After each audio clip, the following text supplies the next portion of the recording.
Hello everyone, welcome to our channel. दोस्तों, आज हम बात करते हैं समिति के बारे में। समिति जो होती है वो है जब कुछ व्यक्ति अपनी एक या अधिक आवश्यकताओं को पूरा करने के लिए सहयोग के आधार पर किसी संगठन का निर्माण करते हैं, तब इसी संगठन को हम समिति कहते हैं। मतलब समिति जो है एक सहयोग पर आधारित संगठन है जहाँ जहाँ समान हितों वाले लोग जो हैं इकट्ठा होते हैं और अब एक संगठन का निर्माण करते हैं जो कि सहयोग पर आधारित होता है। मिकाइवर ने कहा है कि व्यक्ति जो है अपने उद्देश्यों को 3 तरीके से पूरा कर सकता है। पहला कि वो मनमाने ढंग से स्वतंत्र तरीके से अपने आवश्यकताओं को पूरा कर ले, जो कि एक अनुचित तरीका है। दूसरा, वो समाज के लोगों से संघर्ष करे और अपने उद्देश्यों को पूरा कर ले। ये तरीका जो है समाज के अस्तित्व के लिए खतरनाक है। और तीसरा तरीका होता है कि वो सहयोग के आधार पर मिलजुल कर काम करे और एक संगठन बनाए जिसके ज़रिए वो अपनी आवश्यकताओं को पूरा करे। तो समिति जो है ये इसी तीसरे तरीके पर आधारित है, जहाँ व्यक्ति समान हित वाले जो व्यक्ति होते हैं वो इकट्ठे होते हैं और अपनी आवश्यकताओं को पूरा करने के लिए सहयोग के आधार पर संगठन का निर्माण करते हैं। तो जो ये सहयोगात्मक जो संगठन है इसे ही हम समिति कहते हैं।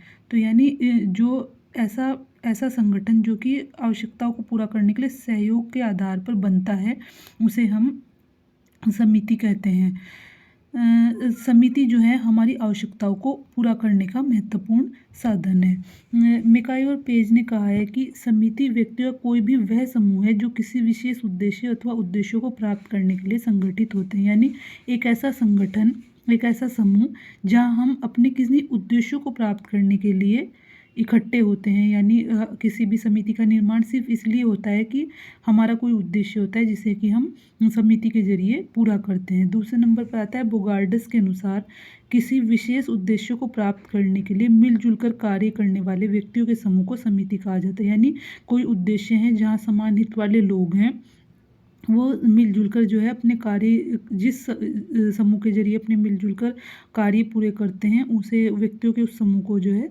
समिति कहा जाता है। गिन्सबर्ग का कथन है कि निश्चित उद्देश्यों को पूरा करने के लिए जब कुछ व्यक्ति सहयोग के आधार पर एक संगठन की स्थापना करते हैं तब इसी संगठन को हम समिति कहते हैं। यानी कि निश्चित उद्देश्य यानी पहले से निश्चित जो उद्देश्य हैं उन्हें पूरा करने के लिए जब कुछ लोग इकट्ठा होते हैं और उसे संगठन के जरिए उन उद्देश्यों को पूरा करते हैं मिलजुल कर, तब हम इसे समिति कहते हैं।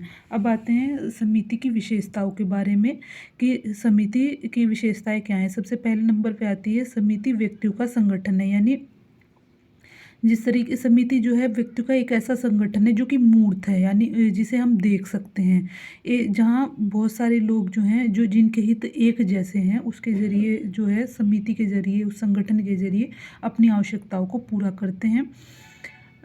जैसे जो शिक्षण जैसे स्कूल हैं, कॉलेज है या आर्थिक धार्मिक समिति,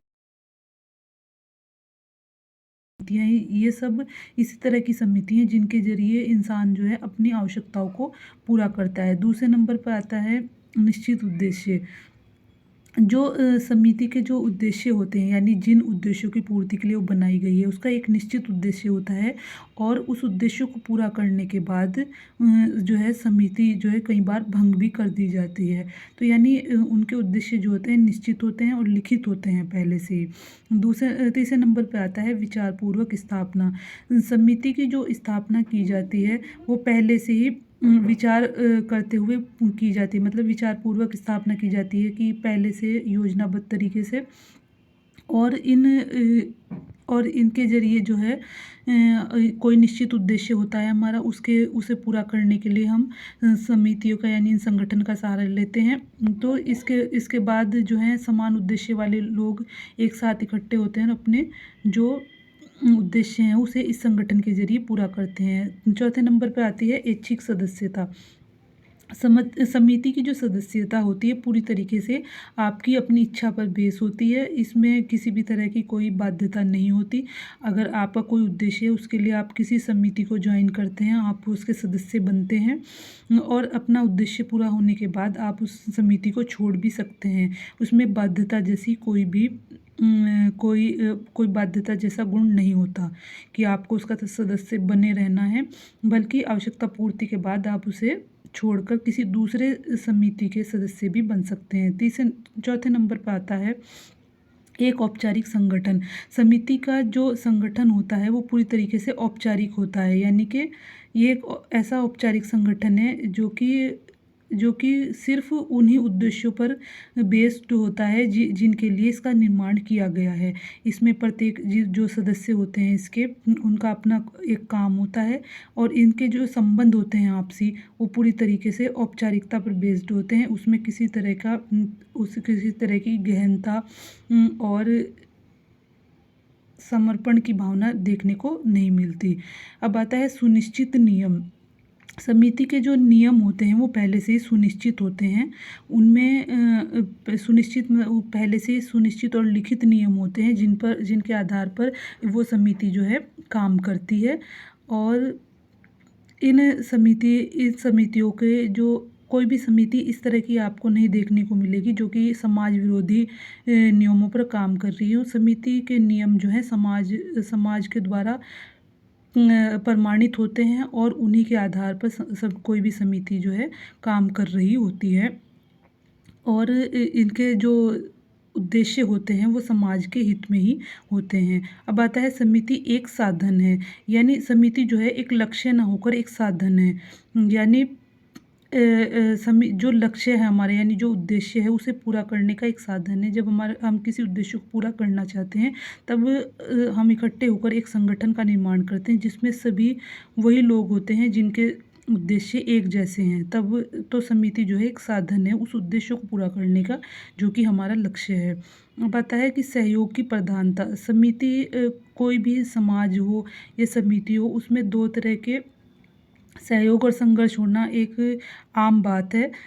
लेकिन जो समिति होती है वो उसमें सहयोगात्मक कार्यों की प्रधानता होती है, क्योंकि सहयोग के बल पर ही हम किसी भी समिति या समूह को बनाए रख सकते हैं। अगर उसमें संघर्ष ज़्यादा होंगे तो हम उस पर्टिकुलर समाज को या समिति को हम बनाए नहीं रख सकते।